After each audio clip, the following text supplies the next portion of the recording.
watching from the beach a long line of police who monitor but, under French law, can't intervene. As the UK illegal migrant boat crossings reach all-time highs and smash previous records, Keir Starmer's list of achievements on migration resemble that of a brand new A4 notepad. Hi there, and thank you to everybody for joining me back at the channel at Just Gone Viral for yet another video.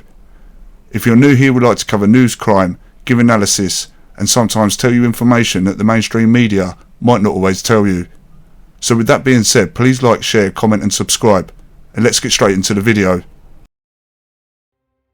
As the UK illegal migrant crossings continue, a record all-time high of 700 people crossing in one day was reached last week. But as the crisis continues, and with the numbers of people ever increasing, and Keir Starmer burying his head in the sand, who do the UK people have to turn to? Newly released council documents exposed how councils are educating asylum seekers in British law from anything to reporting a UK hate crime to suffering with PTSD. But while the public were distracted by Rory McIlroy's Golf Masters, or with the fact of more migrants crossing by the day, Keir Starmer sent another £450 million of taxpayers' money to Ukraine.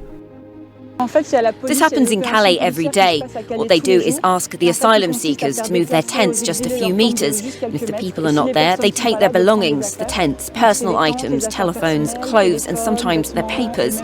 It's part of a political approach to stop camps being set up, to avoid a big jungle like in Calais in 2015. It's 4 a.m. and the people smugglers are out on the beaches of northern France. As we watch, a dinghy draws up and dozens of people climb aboard. It's fast and efficient. The boat leaves and the smugglers wave off their clients, now heading towards the UK, and then they run off. Stop. The sea is calm and today business is booming. Approaching the shore, a dinghy with 5 smugglers on board. In essence, it's a taxi boat coming to collect. A police boat makes waves to try to block the dinghy's route. But the news and plans of how this operation was working only came to light the other week, after it was discovered that the dinghies were leaving Calais merely off the coast to then be picked up by the French authorities, who would then take them halfway to meet the English authorities, who would then bring them back to Dover. And watching from the beach, a long line of police who monitor but, under French law, can't intervene. It's hard to think of a more brazen example of people smuggling. But as the illusion plays out to the public that these people are making a dangerous journey on their own, it was exposed last week that the French authorities are now providing life jackets to the illegal migrants making the dangerous crossing, on one condition: that they are returned back to the French authorities so they can use them again. The French authorities have also been exposed for giving inflatable life rafts or inflatable tyres to the illegal migrants in case of a puncture on the dinghy.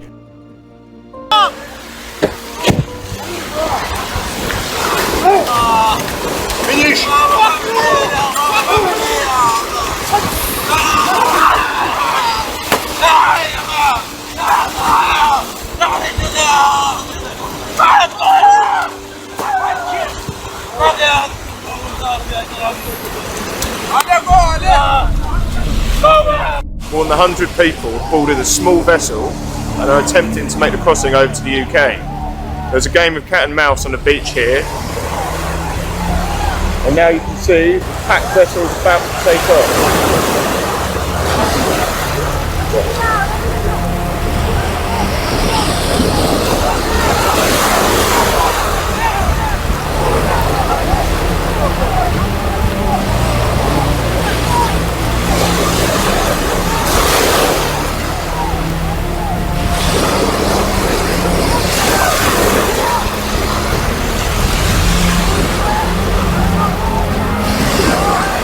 And now you can see almost like a packed vessel is about to take off, which allows them to be quicker and outrun the police.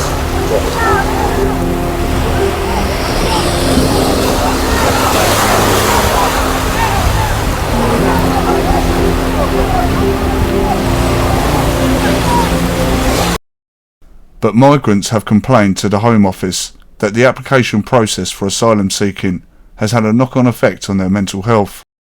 I was excited because it was a new place, but of course I did not realise that this was going to be my new home. This is how Sammy remembers his arrival in the UK.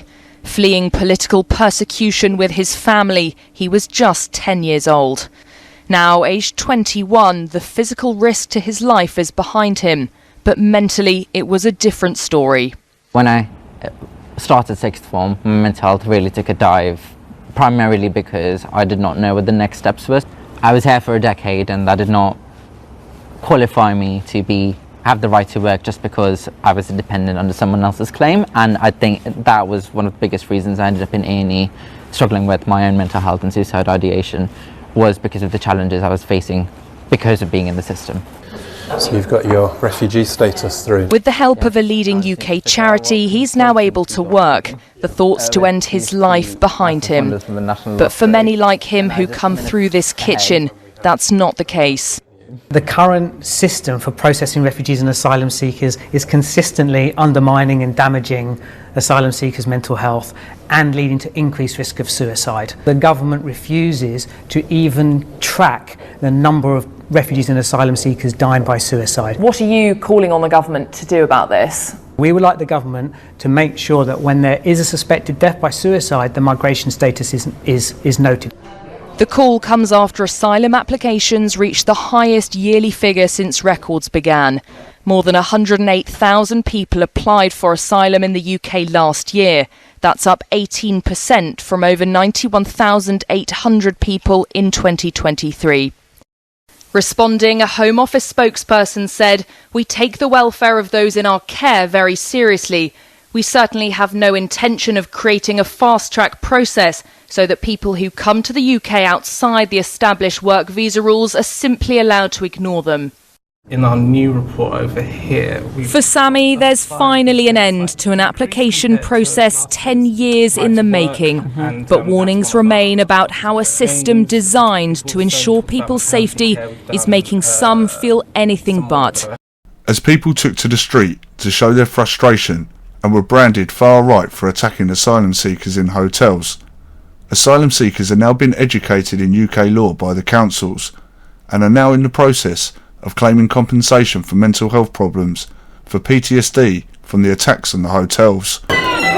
Riots erupted on the streets of Stockport last night following a knife attack on Monday which left 3 girls and other young children.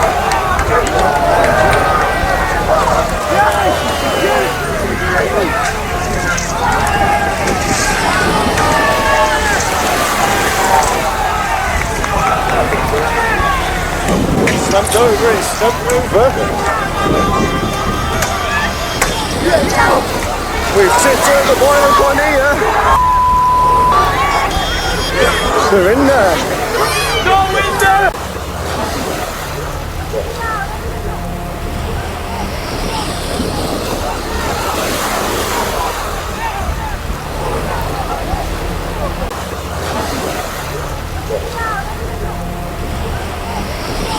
It baffles me that the UK government can hold an emergency meeting over steel and also call on the Navy as a convoy and an escort to make sure that steel enters the UK.